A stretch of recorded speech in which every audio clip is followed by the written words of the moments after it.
Hello, my name is Mark Ewing, and I'm going to tell you about this accident that happened to me while I was working at this other restaurant.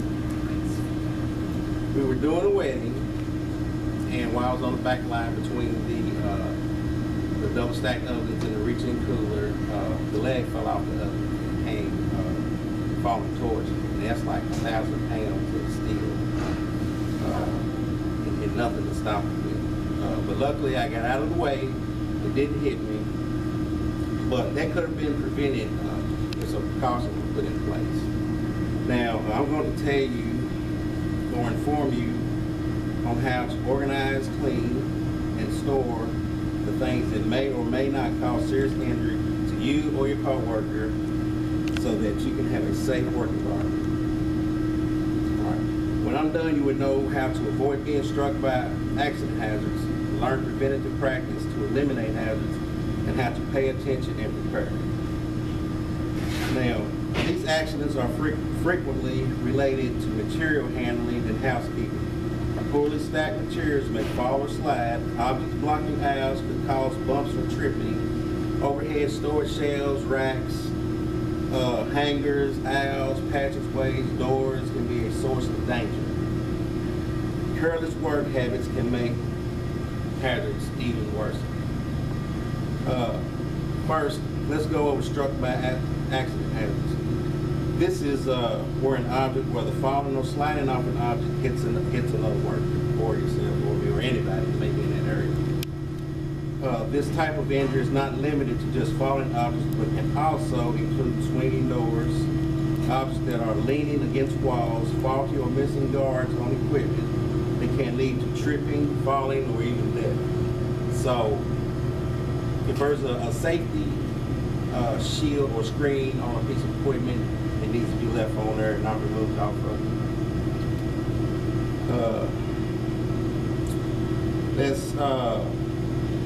We must make sure to keep our work areas clutter-free and organized. Make sure that there are no objects leaning against walls, racks, posts, equipment that can cause safety hazards by falling or tripping someone. Work tools such as knives left on ledges, shelves, and work surfaces should be stored properly. We should make sure that all things are secure. When we go to put things back in their place, that we secure them properly to make sure that nothing falls and injures you or your coworker. Now, by taking our time and doing this the right way, we can ensure that our injuries are kept to a minimum. Everybody understands that? We need to be on watch at all times, because it only takes a split second for something to happen, and then it's too late. I reflected on some of this earlier. This one is a little, this one is about preventative maintenance practice to eliminate hazards. Now, I want to go a little deeper into what we need to do to practice good housekeeping. I call it good housekeeping because this is our home, so we should treat it as we treat our own house. We like to keep it clean and neat, and we don't leave knives or anything that can hurt our kids laying around where they can get to it. So we should treat this the same way we do our own house. So that's why I call it good housekeeping. First, we can start by storing everything neatly and safely. Don't leave items lying around, and store items in a safe manner. Put knives and other kitchen tools back in the proper place immediately after you finish with them. Again, I'm directing this to everyone, including myself, because I know sometimes I don't do things, the way I'm supposed to. So I'm not just pointing fingers at anybody. We will post safety warnings by marking high-risk areas such as door openings, equipment safe zones. Leave guards or screens in place on equipment as it was manufactured. Make sure items are stored safely and securely. Always make sure that you have a tight grip on anything you carry and ask for help if needed. Don't pick up anything that is too heavy for you to pick up by yourself. If you need help, come see me, Scott, Rob, or you can see one of them if it's not that heavy. Okay, but if it's too heavy for you to pick up by yourself, you don't need to get picked up. Okay, remember, it's the little things that matter. What you think may not hurt you now just might come back and bite you in the end. So pay attention to everything around you, even if they don't seem to be a big deal at the time. It's the little things that get you. Like,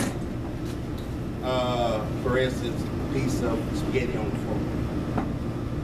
I'll get it later. Well, somebody may come by, kind of in a rush, and slip and fall. You know, you don't know. Anything can happen. So let's try to make sure we clean up our messes when we make it. Bacon grease on the floor, Dad. I almost fell today on bacon grease. Now, there are other ways that we can stay on the right path and be safe, and that is to pay attention and prepare. How can we do this? Well, the first thing would be to plan ahead. Now, let's see who remembers this. Stop, look, and listen. This is something we learned back in grade school. Sure. Before you cross the street, stop, look, and listen. We can apply this same technique to this workplace. When we're walking across the street, stop, look, and listen for vehicles that's either coming or going, passing by. Even in the kitchen, you know. If somebody is hollering hot food, you know, we need to be aware that they're going to be coming around that door right there, those swinging doors with something real hot. So we need to make sure we hear that and stop. And then holler to everybody else around the kitchen so that everybody can hear it.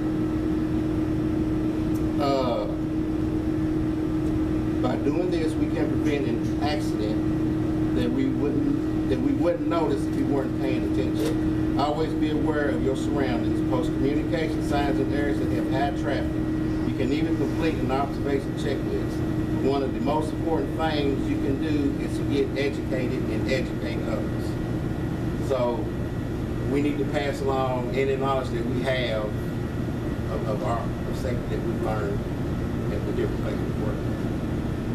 I don't know everything. I could be missing some things. So if y'all have any ideas or anything that I missed, educate me on it. Okay.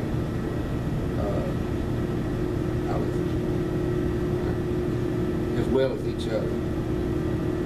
Make sure the new employees know how to be safe and how to work safe. Remember, this place is new to them, so they don't know how things operate around them. Okay.